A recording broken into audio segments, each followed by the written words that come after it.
how you know Ryan's joining us today. That's how you know BizDev's in the department. Here we are. Hello, everybody. Welcome back to AMA. We had a little bit of a holiday recharge. Last Tuesday, we shared Ian's podcast from over the break. I hope you guys had a chance to take a look at that. And welcome back. Welcome. Happy 2022. I hope you guys are having a great start to the beginning of your year. And we thought the best way to kick off AMAs for the new year is to do some farming tips and some tips for how to get your database set up for the new year, how to have success growing or maintaining your database in 2022. Go Bills. And the Bills are going to the playoffs. Ryan's having a good week here.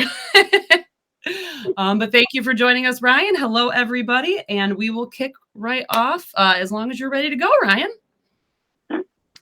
Yeah. So our first question we have today is, what is the most important step to do today? You've already obtained your contacts. You've already put them into your Revaluate dashboard. You're starting to get those scores.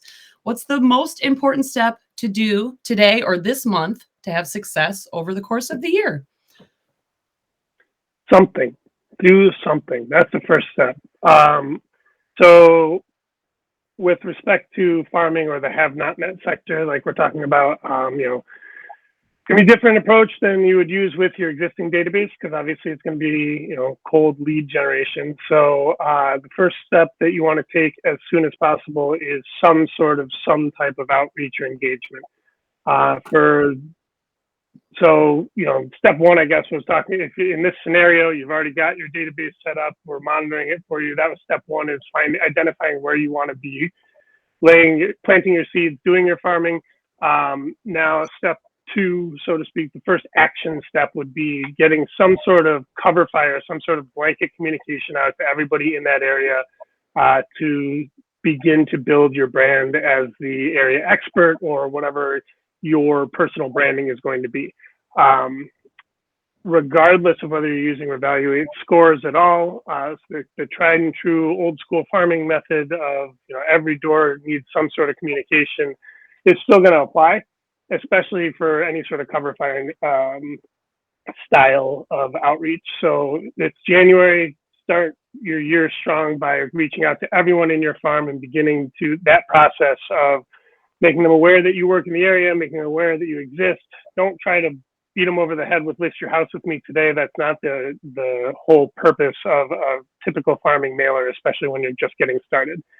If you're already past that step and the list you decided to build with us and monitor is an area that you've already established some sort of presence in and people already at least are aware that you exist, then the next step is modifying that outreach effort based upon what their score is and what their ranking is, depending on how robust your marketing plan and strategy is, how many systems you have to automate that process. You can do, I recommend probably a weekly outreach to anybody who's an 80 and above in our very likely mover category, a monthly outreach to anybody who's in the engaged mover, and a quarterly outreach to the entire database, so that you can cover all the bases and just continue to hit them with a message and a cadence that matches where they are in their personal life cycle.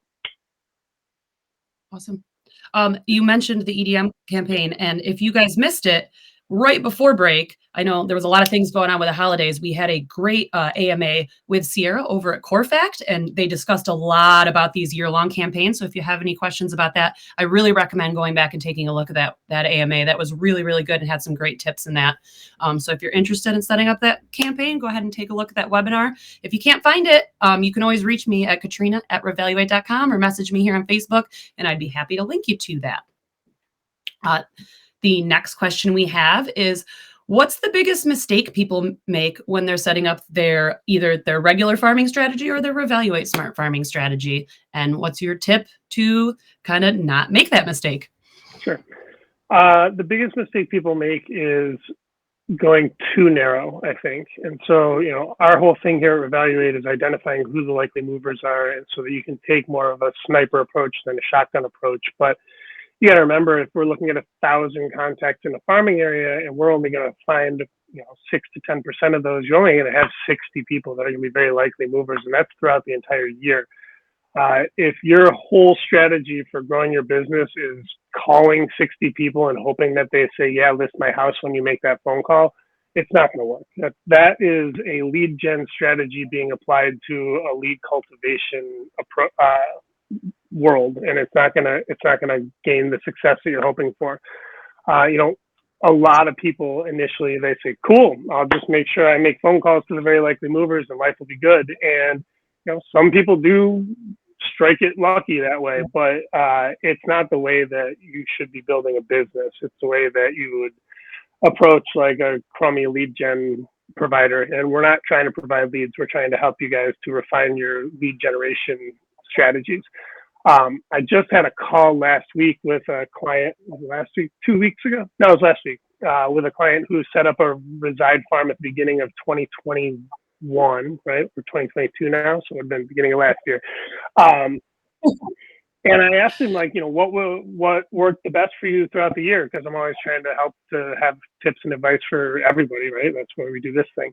And it was really funny because he was like, well, I'll be honest with you. He's like, I didn't do as much with it as I had hoped to. But what I did that really worked well was when his farm was in an area that he knew very well, right? Like he dropped a pin, did a radius in like some targeted areas that he had an existing footprint or past clients or whatever, kind of circle prospecting style.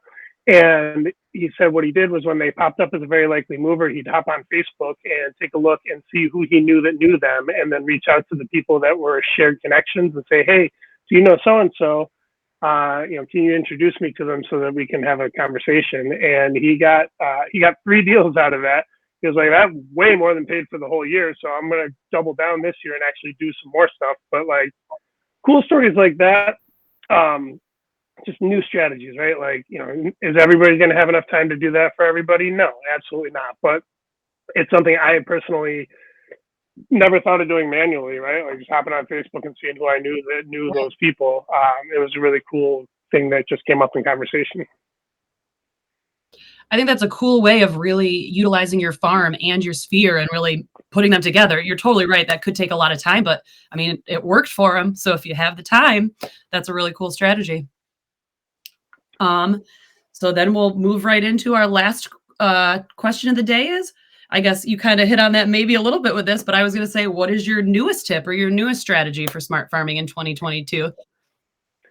Yeah, utilize whatever data you have at your fingertips, whatever's gonna. So, between the blog posts and these monthly or however often we do this, I think it's monthly, right? Live streams that we talk about farming specifically. We talk about the high tech approach, like automation and leverage and being able to get your farm working for you, and that stuff's all awesome if you've got the resources and the time to set it all up. But you don't always have to do all that. Like, any time in onboarding or even in one of our consultations calls, I always tell people like, whatever you're doing, that's what works for you. I recommend keeping doing that, but just enhancing it, making it more efficient, making it better, and then building upon that. So, all the high tech setup stuff in the world is great, but the old school, making a phone call to a friend who might know that person, or even the more high tech leveraging social media. I know I've noticed a big push in real estate, even more recently than even before, into like making your presence known in your social media, be it Instagram or TikTok. I don't get TikTok, but it's there and people use it. LinkedIn, whatever networks you have, being able to utilize those networks to get the introductions to the people that are in your farm, because presumably you're picking that farm because it's an area that you're familiar with. So you should hopefully know somebody that knows somebody that can get you in the door if that is available to you. Great. I think those were great tips. And I think that is easily applied if you take some time to think about it and work on it. I mean, we all have all these resources to us. I know sometimes it can feel, I hear from a lot of clients, it can feel overwhelming. So take our words and take our tips, but really think about what works for you, what works for your market, and think about what's going to really what you want to utilize, because we can give you all these tips, but if you're not going to use them, they're not going to be helpful for you.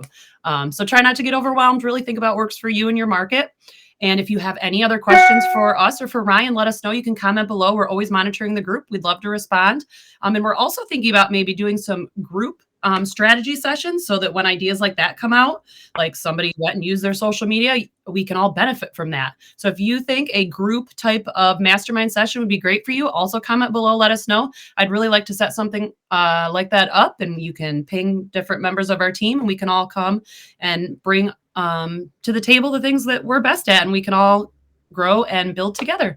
So let us know in the comments below if you'd like to join. And Ian will be back next week for another product pairing, and then Chris will be back for another tip from our CEO the following week. So thank you for joining us. I hope you guys have a great rest of your week, and we will talk to you soon. Talk to you later. Bye-bye, guys.